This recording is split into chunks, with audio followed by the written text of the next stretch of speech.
The following podcast is a Dear Media production.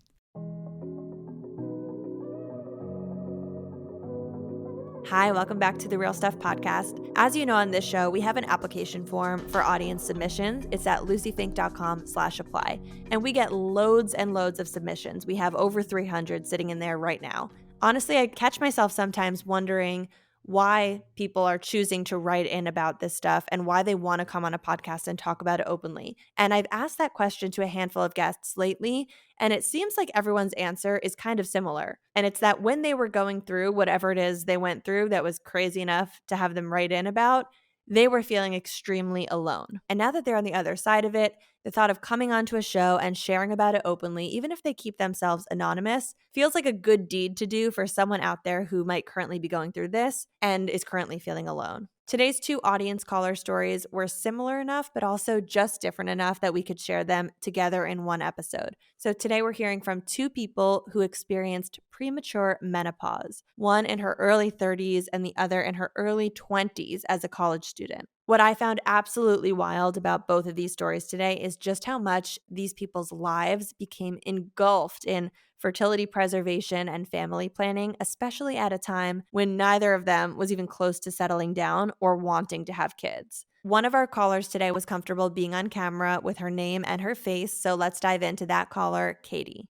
I don't know if you know this. This is the first time I've ever publicly shared this story. So I'm a content creator as well, and I'd been recording my process for the last 2 years, but I'd Wow. never put it out because it was so scary. I think when I submitted this to you, it was maybe a year ago. In your submission, you wrote to me about how you've been wanting to start your own podcast to talk about this, Mhm. but that you're a follower of the real stuff and you actually think this could be a good platform to open up about it. Yes, I was really glad that you reached out to me, Lucy, because I've actually been a fan of yours since Refinery 29. So I've sweet. been following you since then. And because this story is so personal to me, I really wanted to make sure if I was going to tell it, that it landed on a platform where the other person would take care of it and honor my story and respect it. I didn't want to go on another podcast and just talk about the financials, right? And not like the other stuff that ties to it, or like another podcast that would make light of it or joke about it, because it's a really serious thing. Well, thank you so much for giving our podcast the ability to share your story, because I know our audience members are all going through so many things that they are scared to talk about, or often they go through something that they've never heard of anyone else having. And, I hear direct messages from people after these recordings sharing how meaningful a piece was. So I have no doubt this episode is going to be the same. So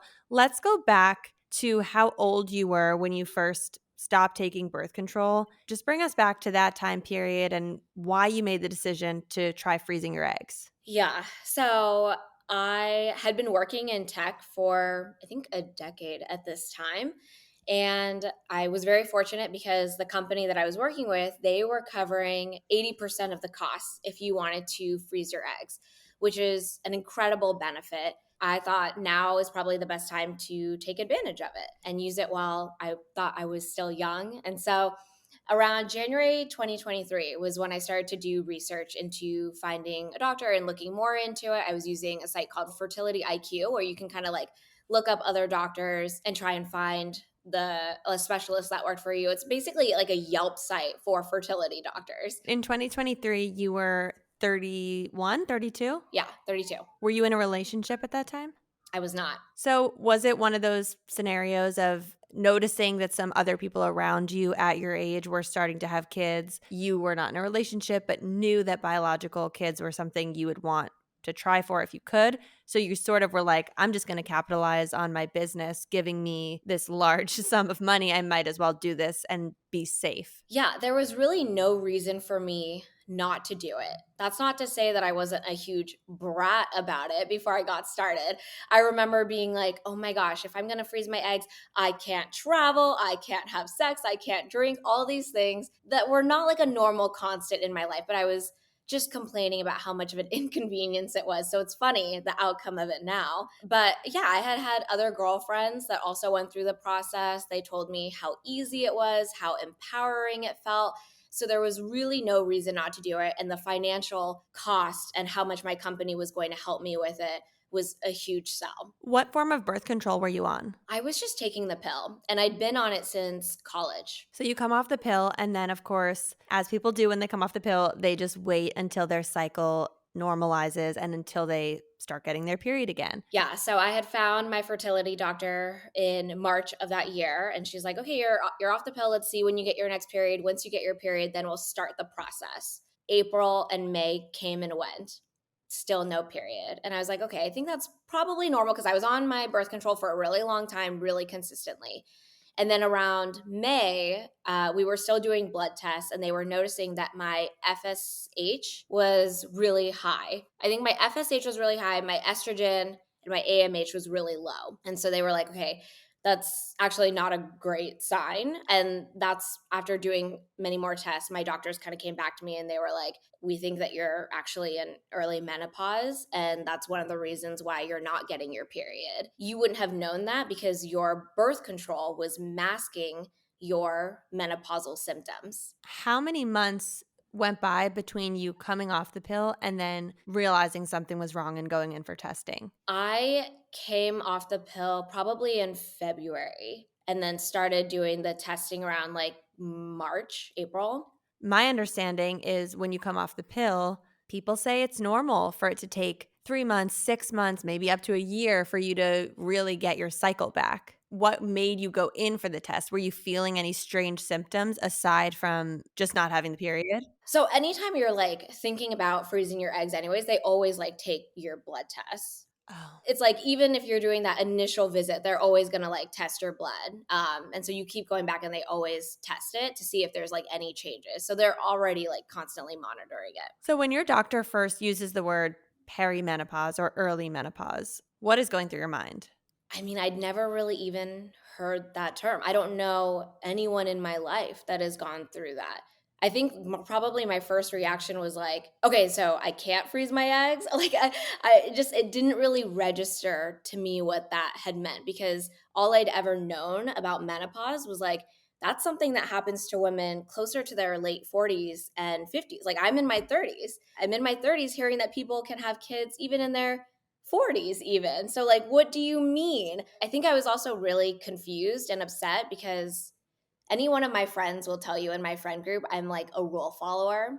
I was like I'm doing the right thing here. I'm being preventative. I'm going to freeze my eggs. Like no one ever told me that I wouldn't be able to. And now you're telling me that that's not even possible. I don't even have any follicles. Like how? So take me back to younger Katie because I want to understand how big of a deal having biological kids was to you during your upbringing and how much you actually thought about that. I mean, the question was never if I'm going to have kids or not. It was always when.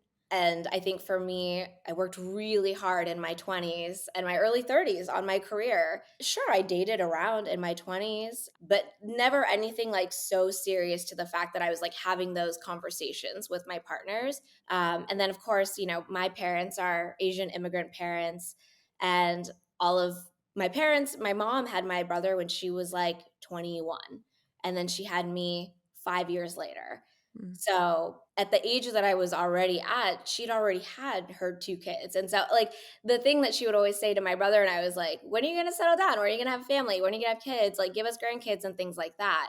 And so there was an immense amount of pressure that I just like felt regardless. Like, and then I have a ton of cousins and they were getting married and having kids. But for me, I was like, I really want to wait until I have the right partner to feel comfortable doing this. And if I don't have that yet, it's okay to freeze my eggs. So explain what the doctor said that perimenopause meant. What does it actually mean technically in terms of why they can't get an egg? There's no follicles there. There are no eggs left. Like, what does that mean? Yeah. So technically, I was diagnosed with early menopause versus perimenopause. And so the early menopause means that I'm in menopause, but it's happening earlier than it is on average because it's happening to me at 33. How they described it to me was we're doing the ultrasound, we don't see any viable follicles. And so at this point, you have a very small number of follicles or eggs. you might have, if you have a natural period, that's fine, but you don't have enough to extrapolate to like actually go through the egg freezing process. I think on average, maybe not on average, but when I've talked to other people that have gone through egg freezing, they've been able to pull like 20 or 15 or something like that. There's a lot of chances for them. And when they looked at my ovaries and they would do the ultrasound, they were having a hard time even finding like one sometimes. Did they tell you you're just not a viable candidate for this at all? Or did they say, let's start hormones and see how many follicles we can get? So at that point, because I hadn't had my period, they couldn't start the egg freezing process. And they were like, look, just let us know if you get your period. And I was like, okay, that's a big question mark. And I'm not really sure where to go from there. So at this point, it's like end of May. I had just found out the news. I decide to fly home and tell my mom in person, this is not a call that I want to have over the phone. And I tell her what the diagnosis is.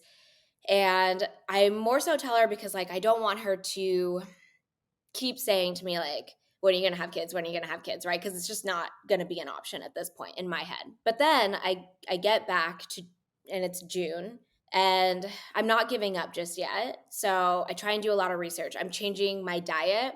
I'm taking a lot of different vitamins. I go to acupuncture because they were saying that a lot of these things can help just move the blood around in your body and kind of get things going. June and July comes by, nothing's changing, nothing's happening.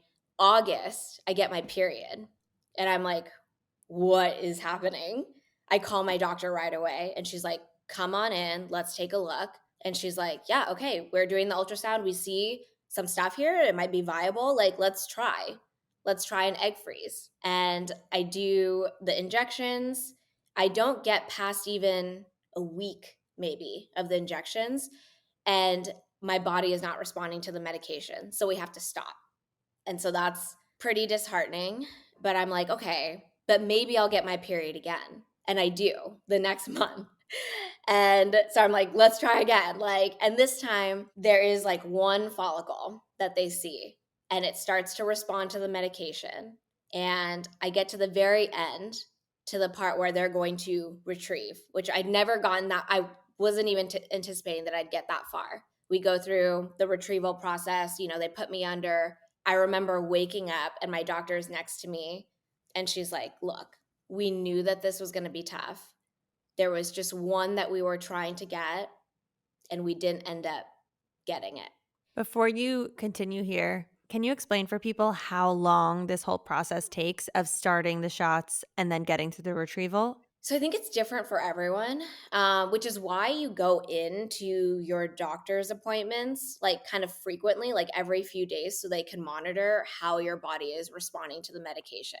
The first time that I did it, I think it was like about a week before I stopped responding. So I was like taking injections and medication for a week. And then the second time I did it, because there was one follicle that was like really responding to the medication, I don't think I was on the injections and medication for like a week even. Like it was like a very short period of time. We were moving so fast and that kind of like scared me. I was like, is this normal?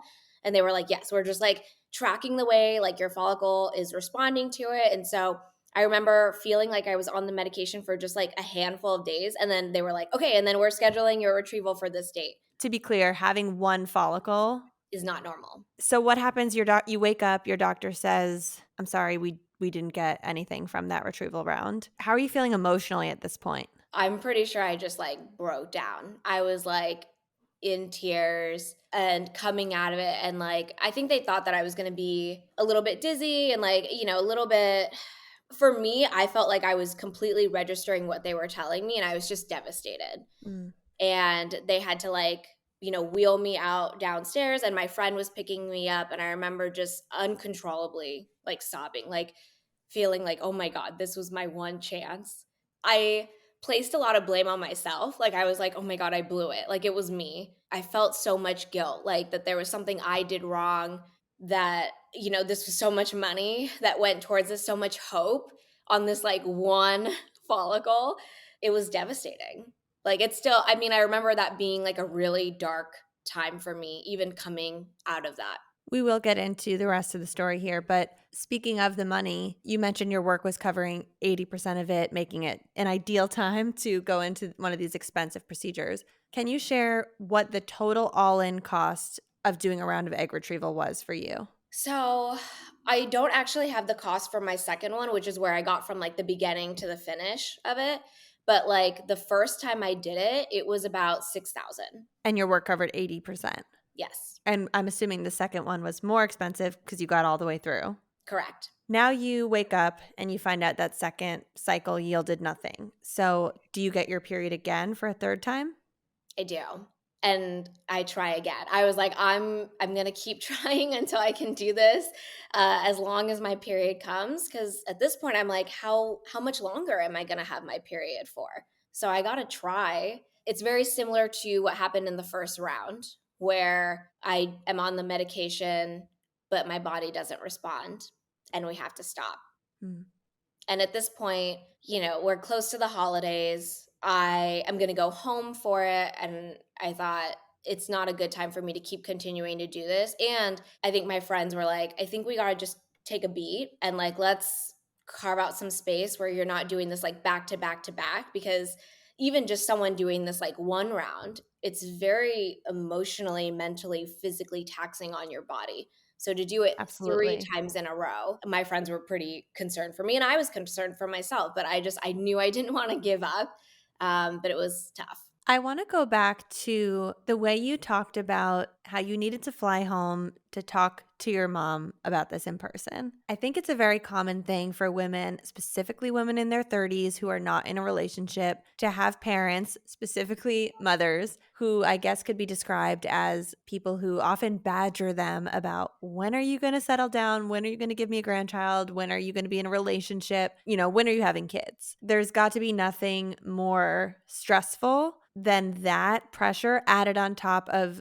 however you already feel as a person in your 30s who probably also wants to have a kid and wants to be in a relationship, and to have the added layer of a parent always talking about it and putting the pressure on. And then just the way you described that this wasn't a conversation you could have with her over the phone, as if this is something that is your fault, or as if this is something that you had control over, that you made a decision that is harming your mother's life. And, I don't mean to single out your mom. Obviously, this is a very relatable scenario, I'm sure, for many people. Can you talk to us a little bit about parental pressure in this situation and why you think the conversation with her needed to be handled so delicately? I I'm trying to put myself in my parents' shoes for a little bit, which is like, they're a different generation. They grew up in a time where, like, this was just part of your like life checklist, right? You have a job, you get married, you buy a home, you have kids, you have a family. I'd be lying to you, Lucy, if I said like I didn't feel like there was a part of me that was like letting my parents down because I hadn't checked off those things yet, right? And I spent so much of that working on my career because that was super fulfilling to me. But as a woman, I wanted it all. And I still believe that I can have those things, but it doesn't always necessarily have to happen in that order. And we're seeing that a lot now with women. Given the frequency at how much I had heard this from my parents, I also know my relationship with my mom. Like, we've had a lot of like difficult conversations just in person, and it has landed better. It was like me sort of interpreting like the people in my life, how do they handle difficult news, and what is the best method to share that information with them. For me, I remember it like yesterday. Even when I was packing to go home, I was like in tears. I almost didn't think that I could get on the flight. It was very challenging for me because I knew what was going to happen at the end of this once I got there to Seattle. And I remember me having this conversation with her, and it was in our living room, and she had just made me food. She had made me dinner, and I was like sitting on the couch eating, and she was next to me. It was just the two of us. And I think I said, I have to let you know that I recently did some testing. I was like exploring things about my fertility options, and it came out that it's not going to happen for me. And it's devastating to me too. I wish this weren't the outcome, but I have to let you know because if I come to see you every time and I don't tell you, but you continue to talk to me about family planning, it is going to break my heart. It's going to be too much for me. And interestingly enough, her response was positive, right? She understood. She knew, like, it must have been pretty serious if I were to fly home to tell her. I don't know. Moms are going to mom. And I realize not everyone's going to have a very normal response to this. And she was like, you should get a dog. And I go, oh, that's interesting. I was like, why? Why? And she was like, I just don't want you to be alone. So she equated that like, oh, if you can't have kids, you may not find a suitable partner. Like you're going to like, and at that time I was like, okay, try not to be offended by this. Like that doesn't necessarily mean that a partner is out of the question for me. But I get that she's saying that out of a place of care and love. She just doesn't want me to be alone. But that's not to say that because I can't have kids, that I won't find a partner someday. That was her first reaction. Right. Wow. Well, incredibly powerful story. And thank you for opening up to us about that. What would have felt like the worst thing she could have possibly said? I don't know. I think the worst outcome would have been like, well, you should prioritize this sooner, right? And she didn't say that, which I was glad for. I think she handled it in a way that I was okay with that response. But just like, I already feel guilty enough. Yeah, there was a period of time where I often wondered, like, did I make a mistake? Well, like, was my career worth it? Were those jobs worth it in order for me to not be able to think about this sooner? But then I reflect and I think about the partners that I had in my 20s, and I don't think that realistically I would have ended up with them. So it really has nothing to do with that. There's such an interesting conversation around women feeling guilt once they find out something, especially in the case of your biological clock, feeling like, well, maybe I would have been able to have kids if I had just started earlier. And, my speculation from just hearing your story is that you probably felt some sense of that in yourself already and kind of didn't want that validated from the outside of like, yes, that is correct. You did something wrong and your mistake of focusing on your career is why you are not getting kids here. Yeah. That's just such a sucky feeling. And it's probably something that's going through your head, but it's also not even necessarily true. Who's to say if you were never on the pill, or who's to say if when you were in your 20s, your follicle count would have looked any different on or off the pill? There's really no answers here. And it's not even worth the guilt, but it goes to a wider conversation about infertility in general, even miscarriages, when people really blame themselves for these things that are absolutely out of their control. Yeah. And I spoke with a doctor who said something really profound to me, which has kind of stuck with me.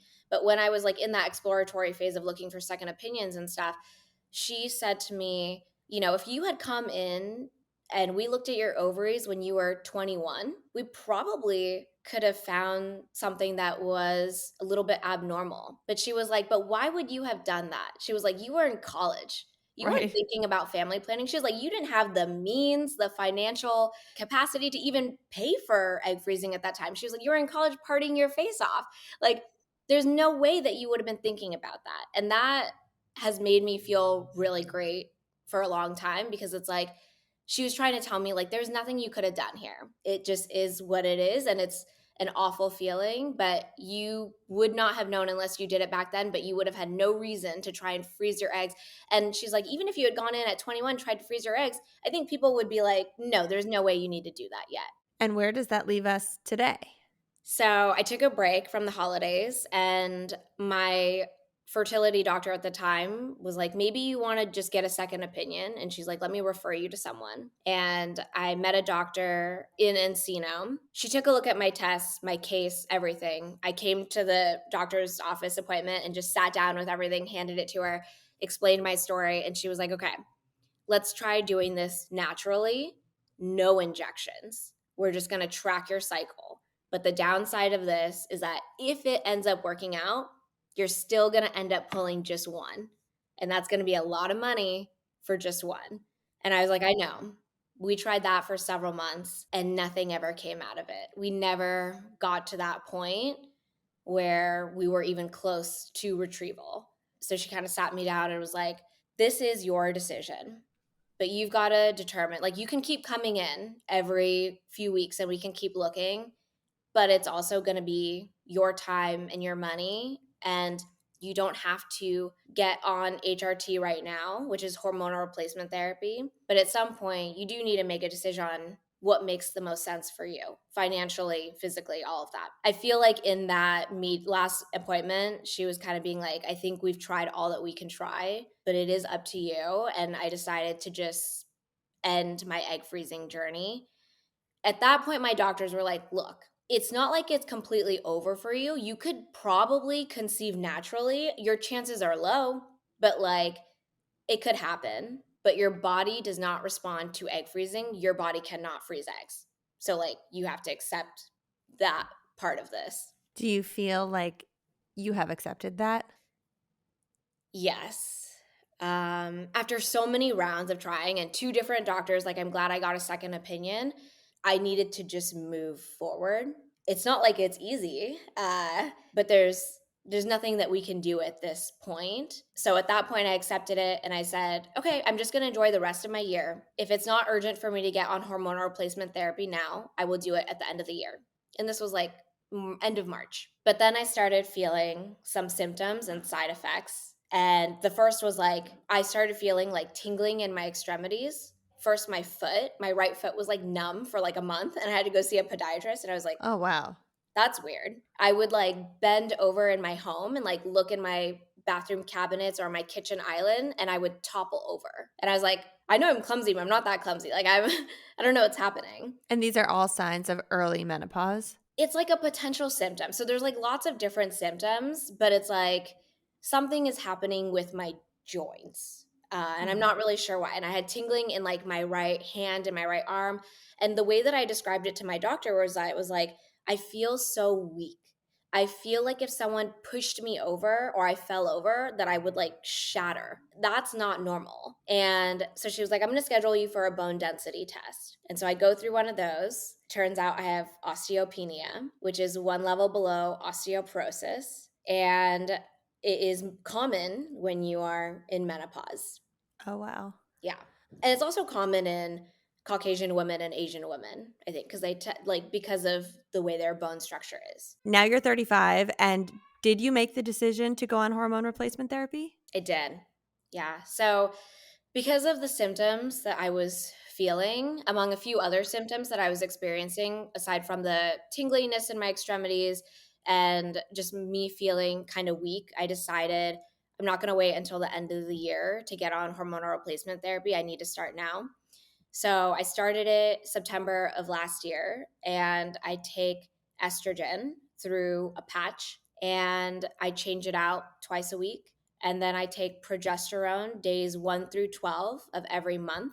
I do the combination of those two things. There's a whole other conversation to be had about navigating fertility challenges as a single person, because I think a lot of people going through any form of infertility or even egg retrieval, in the case where they're trying to form embryos, often they have a partner and they're doing it because they're maybe trying to get pregnant very soon or at some point in the future with this person that they're with now. You know, I know many people who went through retrievals and all the shots, and they relied heavily on their partner to manage that with them. So I'd love to hear about going through that alone, and also just the emotional side of being single and now having this as a talking point in dating conversations if it were to get serious. Oh man, so much to unpack there, Lucy, in that one question. Yes, I have felt extreme jealousy and envy of my friends who have gone through the egg freezing process and had a partner there. I think what made me feel a little bit more comfortable was I did have some girlfriends that did it on their own. So I was like, okay, I guess I can do it too. That's not to say that it wasn't difficult. Like the hormones and what you're injecting into yourself, like it can make you feel some sort of way. And it's just hard. It's hard when you don't have someone to talk to you, but it was even more lonely for me knowing that my diagnosis was what it was. I've had incredible friends and family there that I've leaned on for support, but even still, they've never known anyone that has gone through what I've gone through. And I didn't have anyone else that I could talk to. I'm the first one for all. So as we go through this situation, we're all kind of going through it together. And so as you can imagine, sometimes my friends will say things that are not always the most appropriate or supportive, but I just try and give them grace. And I often will have feelings that I think are probably not the most appropriate. Like I'll react to certain things in certain ways. I think we all just like try and give each other grace as much as possible. In terms of dating, like that's one of the reasons why I was like afraid to even like talk about this process to begin with, whether it was on my own platform or with you. I think there was always this fear like, oh, if I come out and talk about this, does that make me less desirable to another person as a partner because I am diagnosed with this? It's so vulnerable to like put myself in this position. And I haven't gotten to this stage of like even seriously thinking about having a partnership, but that is something that I have to think about, which is like, when will I bring it up? When is the appropriate stage to have that discussion with someone? My girlfriends and I, we've talked about it too. And, you know, they're girls. So they're always like, Katie, if someone doesn't want to be with you for this reason, then they're an asshole. And I'm like, no, that's not fair. Okay. Like, I had a vision for how I wanted to have a family as well. I'm sure the person on the other side also has that vision. The reality for me is if I want to have kids at this point and I can't conceive naturally, we're going to have to use donor eggs. That's not my first choice, but that is what this is. And how can I fault a potential partner if that's not what they want? Like, I can't make them adopt my situation. Like, that's not fair. And they're not a bad person for that. That's just they had their vision of how they wanted to have a family. And I have to respect that. And they also have to acknowledge the way that I can. So many more pathways we can go down with that one, but I want to end by asking you why you wrote in to talk about this. And I know you mentioned maybe bringing this up on your podcast or sharing it here, but why do you want to share it? What are you hoping people listening will take away? Before I decided to explore egg freezing, the first opportunity or chance I could have had was back in 2018. I think what I've come to realize through conversations with my own girlfriends is like, we just don't talk about this very much. We spend a lot of our life talking about when the wrong time to get pregnant is, but we don't spend enough time about like when you are ready and it can't happen for you or you have fertility issues. For me in my situation, I wish I would have known sooner. I wish I was having more proactive conversations with my doctors about birth control because in my head, I always thought I'm going to stay on birth control until I need to have kids. And then it's just easy to get off. And then this happens. But had I known that I could have gotten off it sooner, maybe I could have detected my symptoms sooner. I could have been able to see that something was happening. And again, I'm not trying to place like fault on myself. It's just that was like my current situation. And so I think I wanted to have this conversation with you, Lucie, because you have a really wonderful audience and you care about fertility and women's health. If people have the means to freeze their eggs or they're curious about it, you should explore it. You should have these conversations with your doctors, have these conversations with your girlfriends, because I think what oftentimes happens is like, you are realizing you don't get your period for a certain of time and you're like, oh, I just don't get my period for a certain of time, and you don't really think about it and you're like, oh, I must be lucky because I don't have my period and it's such an inconvenience. But really exploring to find out the curiosity around why that is and what that could mean. I had my conversation with my doctor earlier this week because I told her I was going to be doing this, and I was like, hey, I just want to make sure like I'm saying the right information. And I was like, if you were in my shoes, what would you want people to know? And she told me something different, but she was like, Katie, don't scare people. Like, you know, you don't want people to spiral and have them feel like they have to get their blood tested every month and things like that. And I was like, no, that's fair. I don't want people to spiral. I don't want that to impact their mental health. But I think if you have an inkling about something that might be going on, ask your doctor about it. You should have these conversations. And egg freezing is an incredible benefit, especially if you have the means to do it. And I just feel sad for a lot of companies that can't provide that benefit, or people that feel like they don't have the financial means to do it. Yeah, I just feel really sad about the state of that in our country.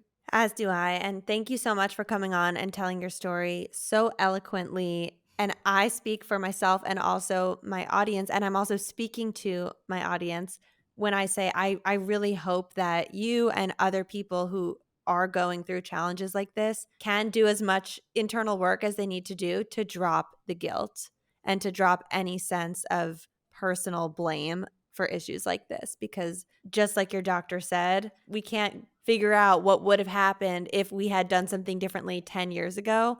And there's no use doing that. And a lot of these issues, especially as pertains to women's health, there's not always a reason for them. And I just, it pains me to hear you have any sense of internal guilt or torment going on, kind of telling you that you did something wrong or you ruined a chance for yourself. And so I just hope that you are able to find peace with that whole part of this. Thanks. And the other thing I'll say too is like, it's very scary for me to be talking about this for the first time. And I do worry about how people in my life will view me, my colleagues, my friends, my family, whatever it may be. But at the end of the day, like, I just want to help other women. Like, for me, my situation is the way that it is. But if this conversation helps someone to make that phone call, make that appointment, then I think it's worth it. Thanks, Katie. Thank you so much for coming on. Thank you so much for having me.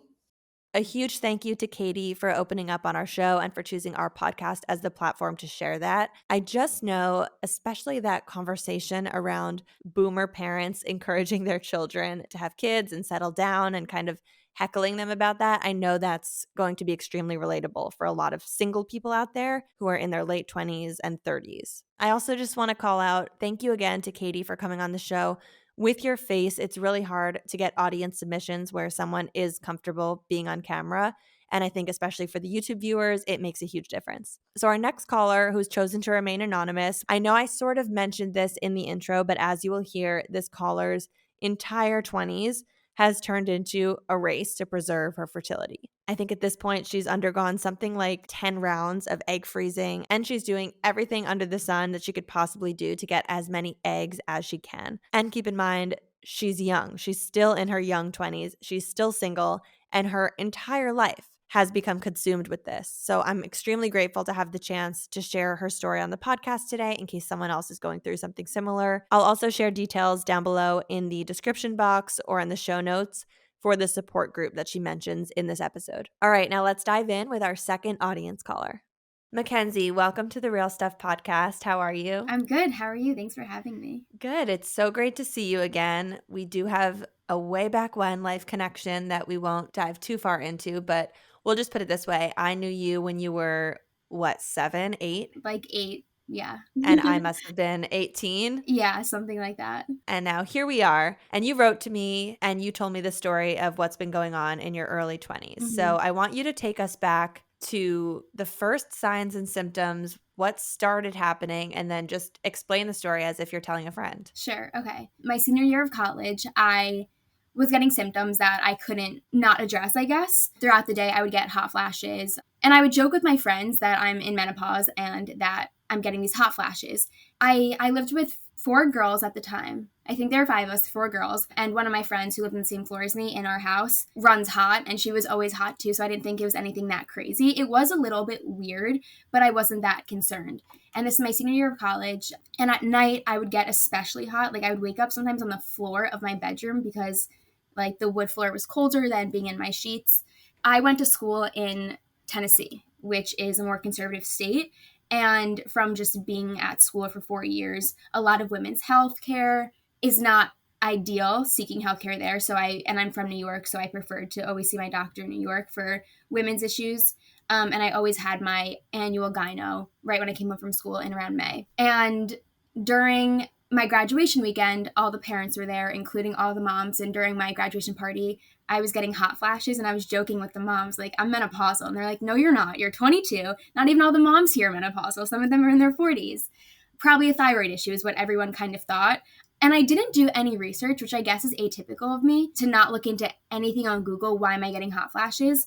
But I did kind of bring it up to some doctors that I saw if I had like a cold, like, oh, by the way, I'm also getting hot flashes. They would say it's anxiety. And I don't have generalized anxiety disorder, but they would kind of brush it off as It's stress. It's anxiety. Can you just describe what these hot flashes felt like? Yeah. I don't think anyone who hasn't experienced a hot flash fully understands what it feels like, because it's not like, oh, I'm getting really hot and I'm uncomfortable. It feels like I am in front of a fire, like an inch from my face, and I'm dripping sweat for about a minute. I was getting a haircut once, just dripping sweat, sitting in a chair. And Oh, wow. for me, they're heightened when I'm a little bit stressed. So during exams, I would get more just throughout the day randomly. I'd be sitting with my friends or getting my nails done, and I would get a hot flash. It is kind of like debilitating because you can't focus on anything else and nothing relieves you. You can take all your clothes off if you want to, but you're like, it's internal that your body is having this, trying to regulate the temperature.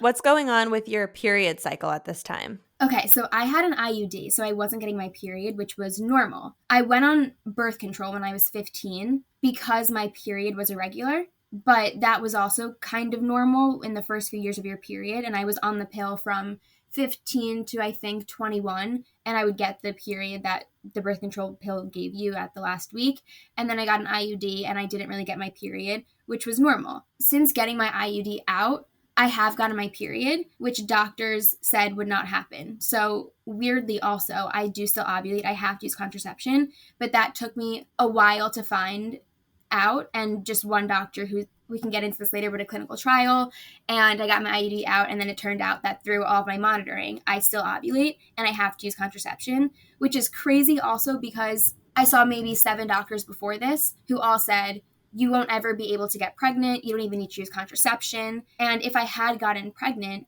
in that period where I was not on any contraception, I probably would have kept an unplanned pregnancy, because it would have been like a miracle to me that I conceived when I thought that that was not possible. Going back to you being a 22-year-old, and I mean, all the words you're saying, conception, pregnancy, fertility, these are not typically words that a single 22-year-old college girl is thinking about at all. What was the moment that pushed you to say, okay, I'm getting these hot flashes and something might be wrong. Let me go get some blood work from my gyno?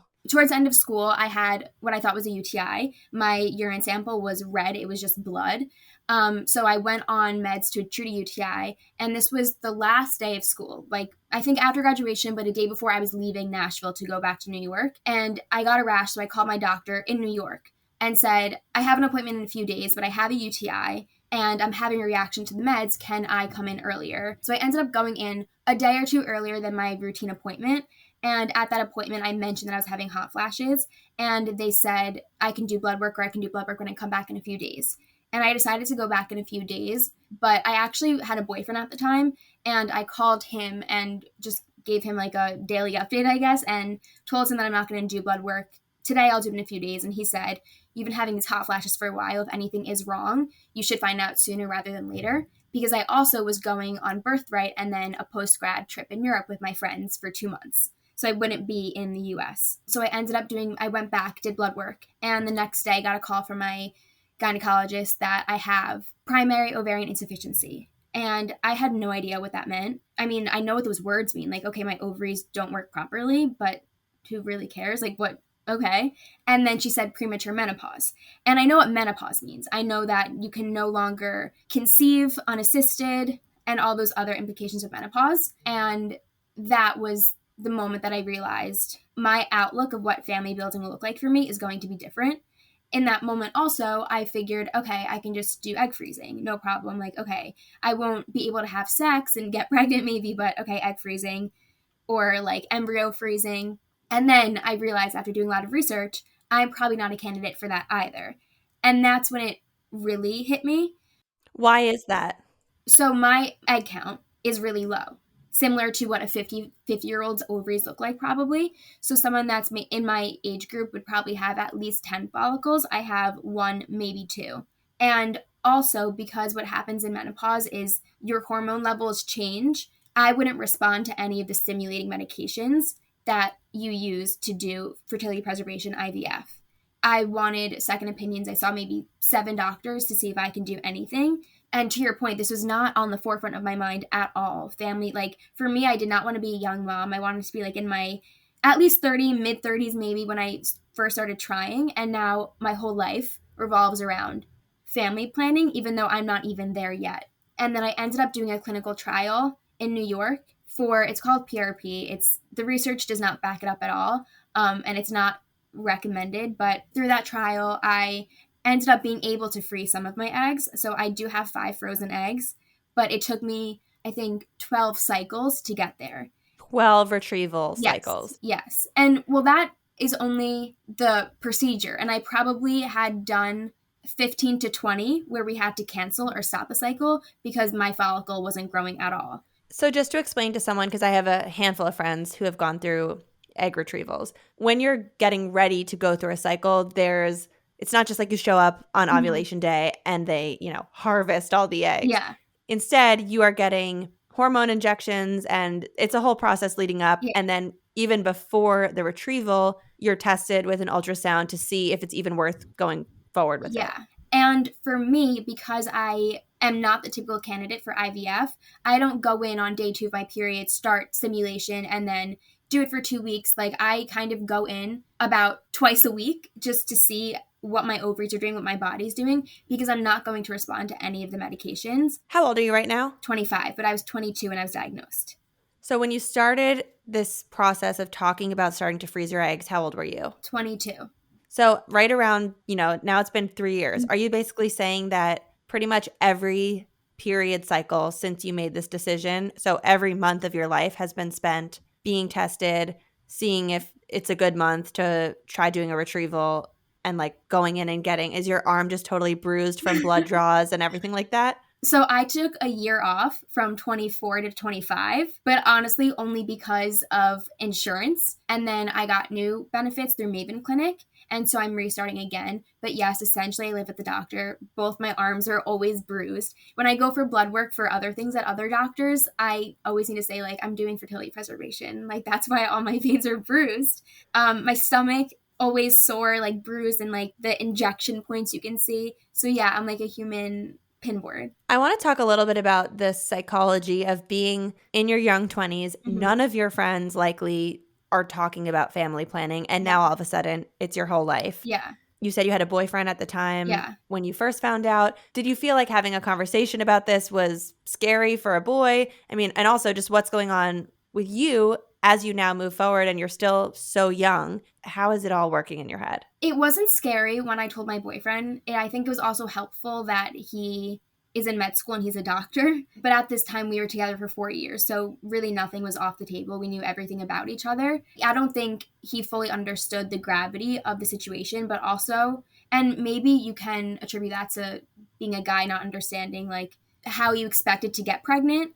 But even my friends probably didn't understand either because it wasn't on either of our minds. And things I have to think about, like donor egg, are so foreign to me because I'm not in a place where I even want biological kids. So thinking about not biological kids is a crazy concept to me at this time. Just to that point, do you think that you do want biological kids of your own in the future if you can have them? Yes. And I go back and forth because I'm not dying to have kids right now. But then at the same time, I'm dedicating pretty much my whole entire life around trying to preserve my fertility. Set yourself up. Yeah. And maybe it's just to have the option, but like it really takes a lot of sacrifices to do this. So I think that like maybe I am deep down dying to have children because financially it's a huge toll. Physically it's a toll. Mentally it's a toll. Even socially. Like it was my friend's birthday the other day and I had to leave her birthday party early because I had a doctor's appointment at 7 a.m. the next day. Or even when my friends have travel planned, I'm like, oh, I really want to go. But wait, I can't. I'm going to the doctor tomorrow. And is that because you're always going to the doctor to just like every shot you get, keep doing more egg retrievals? Yeah. Because also it's for me and for kind of everyone now or never. As you get older, your eggs become worse quality. And also, especially for me, we don't know when I'm going to stop ovulating, when I'm going to stop making any eggs at all. So I don't want to miss any opportunity. But I think having that year off for reasons like out of my control, it was just insurance, was helpful for me because now I'm not so, I think it's important to also put my life first. I'm not trying to do this right now and I need to live my life right now, even though this will have implications later on. Like I'm going to Vegas in a few weeks and even if I get my period before Vegas, I'm going to go to Vegas because I need to enjoy my life. This thing will always be there. And also, just so people understand, when you have eggs, that's not all you need in order to successfully have Yeah. an embryo transfer in the future. You're obviously going to need to turn those eggs into embryos. Yeah. And do you know the statistics of how many eggs will, become a healthy, viable embryo? Yeah. So I'm freezing my eggs. So 85% of my eggs will survive thaw. And this is statistical, like who knows if maybe none of them will survive, maybe all of them will survive. And then from that, you need to fertilize the egg. And that is between a 70 to 80% chance of success. And then from fertilization, 60% become embryos. And then from those embryos, for me, because I'm in my 20s, about 75 to 85% will be normal, so able to implant. And then every embryo that is normal, there's a 60% chance that it'll become a live birth. So yeah, it's not like one egg creates one kid. Right. Hearing a 22-year-old college student when you are probably around that time in somewhat of the peak of your life sexually, maybe in terms of what your friends' libidos are like and what you feel like is normal for someone your age. Did this have any sort of impact on your actual libido, on your interest in sex? And now, because you feel like your uterus has become somewhat of a science experiment, is that taking away your interest in just being like a happy-go-lucky 25-year-old? Actually, no. I'm really happy to hear that. Because to your point, decreased libido is a symptom of, or not symptom, but is a side effect of perimenopause. But I don't think I experienced any of the sexual, I don't want to say dysfunction, but dysfunction or any of the sexual implications. I don't have a decreased interest in sex, and painful sex doesn't really happen to me. I did bleed a few times, and that's really the only side effect that I found sexually. Otherwise, like, I'm not bothered by it. And also now I'm taking hormone replacement therapy, which reduces all the symptoms. So I'm not getting hot flashes and I'm able to sleep. But yeah, I haven't experienced any decreased sex drive. Are there any scientific answers as to why this happens to some people in their 20s? Yeah, but for me, no idea why. My mom got pregnant at 45. Wow. She ended up terminating the pregnancy, but she obviously doesn't have fertility issues. And I have an older brother. Then there's me, and she didn't have trouble. None of my aunts, none of my cousins, and nothing in my genes. They did Fragile X syndrome. I did a lot of testing, and there's no pinpoint to any of it. Like, I didn't have chemotherapy when I was younger, radiation therapy that could cause it. I don't have ovarian cyst or anything like that. So there are reasons why people get it. For me, they have no idea why. Most people, I feel, who are going through egg freezing and IVF are obviously doing it at a time in their life when they're trying to have a kid. Mm-hmm. Or they're at least closer and a little older. Mm-hmm. And therefore, their friends around them and the conversations they're having, it's just a natural part of the conversation. It's like almost anyone, I'm 32, almost anyone who's 32 knows 10 people who have done IVF or frozen eggs and can have conversations around exactly what you were just talking about, the percentage of this, and then there's this, and the stim shots and all the words. It's like jargon that you learn once it becomes part of your world. And for you, you've got to be one of the only, if not the only one of your group of friends. Mm-hmm. And it's fascinating to me that at some point in the next 5 to 10 years, I hope for the sake of your friends, they don't have to do IVF, but a handful of your friends are probably going to start joining in on what you've been up to for the past few years. And all of a sudden you're going to be kind of the go-to expert on this. And so just on this point, I hear that you started some sort of a support group for this. I want to hear about that. And I also want to hear how it feels to be in such a different headspace from your whole group of friends. Yeah. Luckily, a lot of us are, I guess not luckily, but like a lot of us are public health majors and public health professionals. So everyone is very interested in the public health aspect of it. And also my friends are just honestly really great, and they've been there for me. When my family can't pick me up for my retrievals, my friends do, even when it's inconvenient, even if it's at like 9 a.m. on a Monday. And I spoke about this podcast with them beforehand, and they said that even for them, this has been illuminating because they learn so much more about women's health. And also another one of my friends, actually at the same time that I was diagnosed, was a care coordinator at an IVF clinic, and the clinic that I currently go to. Oh, wow. I guess we're an atypical friend group where it is kind of, it wasn't so foreign, and also a lot of my friends have older sisters who are pregnant or trying to get pregnant. So it wasn't that foreign, but it is so weird because it's almost the norm that I'm like, I can meet you guys after I need to do my shots, or like I need to be home by 7 p.m. to do my shots. Or like, oh, okay, no big deal. Are you in a relationship now? No, I'm not. So do your friends help you with the shots? I don't I don't really trust them. Not like that, but it just like, they're expensive and I know what I'm doing because I've done it so many times. But none of my friends, my boyfriend has done one of them because it was a huge needle. My boyfriend at the time, now ex-boyfriend. But yeah, I do them myself, but like in front of my friends. And like just like we're chatting and then I just like take my shirt off and inject myself and like mix up all these medications. And yeah, I mean, it's weird. It's almost as if like, I don't know, like I have a dog or something. It's like, gotta go home and do my shots. It's like that normal for us at this point. But it was for a while, it's like, what the fuck is going on? And even I'm currently doing an egg freezing cycle. And so I can't take my estrogen because it suppresses ovarian function.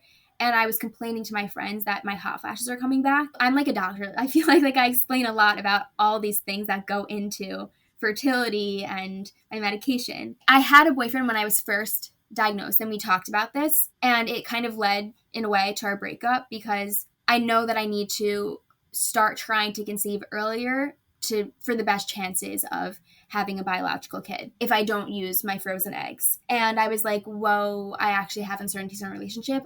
Like, we should break up. And that was my breakup with my boyfriend of 5 years. Since then, I have dated a few people, and one person, it was like a really emotionally intimate relationship, and I told him about everything. And I also bring up like being uncertain whether if I can't have biological kids, I'm not sure if I want to have kids.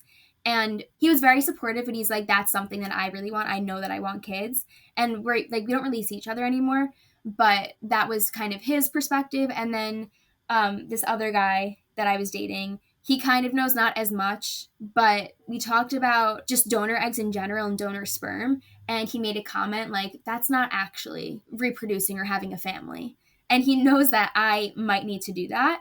And it didn't really offend me because I don't know, it just didn't. But those are some experiences that I have. I haven't been in a relationship where it's very serious, where we're really having conversation about it. It's more just like, this is what's going on in my life. It's tricky. It's really tricky. And I'm sure you're running into different types of people and opinions. And especially, I feel like men are even less mature than women. Yeah. So at 25 or whatever age you're dating in, they're probably less equipped than you and your girlfriends are to talk about it. Last question on the note of finances. Mm-hmm.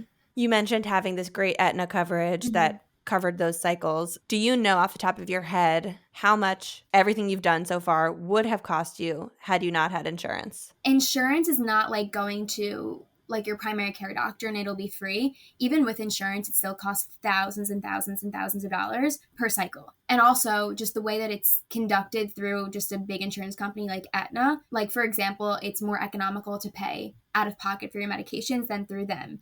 And then there's always a co-insurance with the doctor's appointments and the blood work and the procedure, and anesthesia's separate. So with Aetna, for the first 2 years, I paid, I think, almost $40,000, and that's with insurance. And I now have Maven Clinic, and it's a lot more clear about how much you owe, and they do give you more reimbursement, and just a lot more simpler process. I think by the time I'm 30 years old, I'll probably spend like $100,000 maybe on this, because there's also the storage costs, which are a few thousand a year. And because I only get like one egg per cycle, I have to pay storage costs for each egg rather than pay a batch of 10 eggs in one cycle. It's by batch, and I have 5 different batches of only 5 eggs.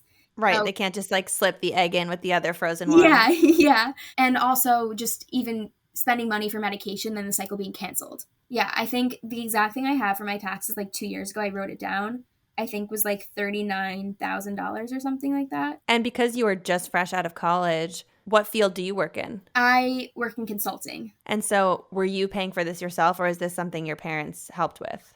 Honestly, mostly I pay for it. I worked in college a little bit, and I love personal finance, maybe because I have to love it because of this. But yeah, I mostly fund it myself. It's incredible. Congratulations Thanks. for figuring this all out and just being at the forefront of this. And tell us a little bit about the support group and why you wanted to come onto the show. Okay, yeah. I'm studying for law school. I want to do reproductive rights. And it was motivated by my situation. I wanted to get involved in something fertility, reproductive related before that. And so I found this group called Resolve, which is, I think, the only national infertility organization in the US.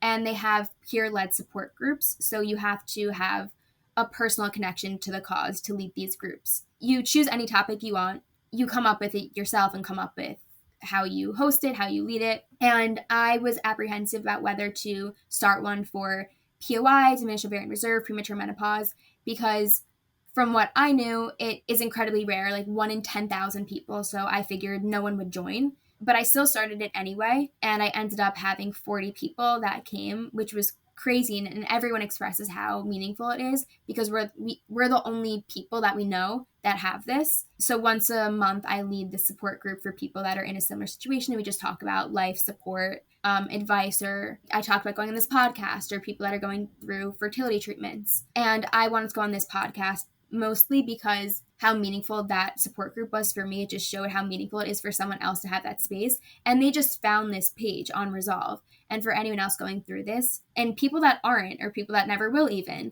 I think it's just important to bring conversations like this to light because it's really lonely and isolating, any sort of fertility condition, I think. And especially POI because it's really rare and you think you're the only one and you're not. So yeah, that's why I wanted to be here. And I'm happy that I guess my application got selected. I was curious why you decided to choose my application also. Yeah, I mean, we get hundreds of applications and I'm so grateful for all of them. We do read through all of them. I wish I could bring every single person on. Mm-hmm. In some ways, we have to think about what are multiple people writing about, because if multiple people have something to share, it's a good opportunity to bring on multiple people with different versions of a similar story like this one. But oftentimes the best stories are the ones where no one else has written anything close to it. And I think in your case, we were struck by the fact that it seems like the phrase premature menopause sounds common enough. Like I know what it means. Mm-hmm. I kind of understand it, but you really don't talk to a lot of people who are in college having a hot flash. Yeah. And I read your story and felt like there's something interesting here. And I know a lot of my audience is your age. I think because of my refinery days, I captured this young audience. And so now even being a mom, where I'm sure I have some older people or people around my age, I know I also have this mid-20 group. And I'm confident that someone else aside from you and our other caller is going through something similar. And I just love having the ability to put these stories on blast and make one person feel like not singled out by what they're going through. I love that. Yeah. Well, thank you so much for writing in. We're all rooting for you. Keep us posted. And thank you so much for sharing this. Thank you. Thank you so much for tuning in to the Real Stuff podcast. If you're liking the show, please head over to Apple or Spotify and leave the show a written review. If you're watching on YouTube, drop a comment down below and join in the conversation. And if you're feeling called to be a guest on the show, visit luciefink.com/apply and tell us your story. Thank you so much for sharing your time and your attention with us, and we will see you next time on the Real Stuff podcast. Please note that this episode may contain paid endorsements and advertisements for products and services. Individuals on the show may have a direct or indirect financial interest in products or services referred to in this episode.